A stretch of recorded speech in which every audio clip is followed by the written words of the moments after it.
చాలామంది AP high court jobs exams రాసి result కోసం వెయిట్ చేస్తున్న అభ్యర్థులు అడుగుతా ఉన్న ప్రశ్న ఏంటంటే, ఇప్పుడు సెలక్షన్ లిస్ట్ వస్తుంది. వచ్చిన తర్వాత ఈ స్కిల్ టెస్ట్ అనేది కండక్ట్ చేస్తారు.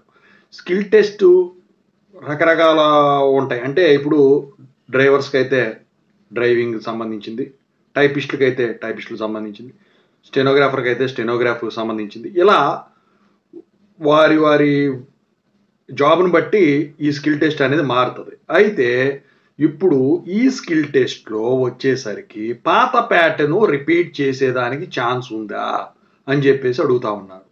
సో దాని గురించి అబ్బాయి ముందు అయితే ఛానల్ ఎంతవరకు సబ్స్క్రైబ్ చేసుకుని వీడియో లైక్ చేసి షేర్ చేయండి. ఇక టాపిక్లో వెళితే ఏంటంటే అండి, ఇప్పుడు డ్రైవర్ ఉంటాడు.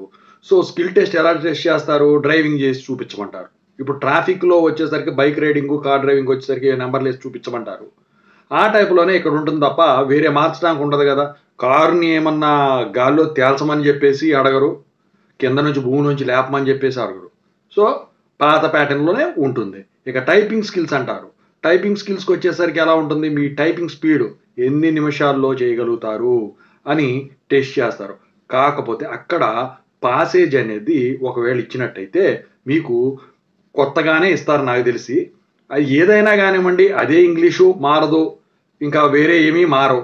సో అదే ప్యాటర్న్లో ఉంటాయి. మీరు దానికి పోయి పాత పేపర్లు ఏమైనా దొరుకుతాయా? ఇదంతా కూడా ఏంటంటే అండి, ఏముండదు. మీ దగ్గర స్కిల్ ఉంటే అక్కడ ఏది ఇచ్చినా కూడా చేయగలుగుతారు. అంటే గాల్లో దూకేయటం ఇలాగే కాదు. డ్రైవింగ్ సంబంధించింది అయితే డ్రైవింగ్ది, టైపిస్ట్కి అయితే టైపిస్టు, స్టెనోగ్రాఫర్ అయితే స్టెనోగ్రాఫర్ సంబంధించి ఏదైతే అది. ఓకేనా? అంతే తప్ప వేరే మీరు కొత్త పద్ధతుల్లో వెళ్ళాల్సిన పని అయితే నాకు తెలిసి అయితే ఉండదు. ఓకేనా? స్కిల్ టెస్ట్ మ్యాండటరీ 50 మార్కులకి. ఓకేనా? ఇదండి.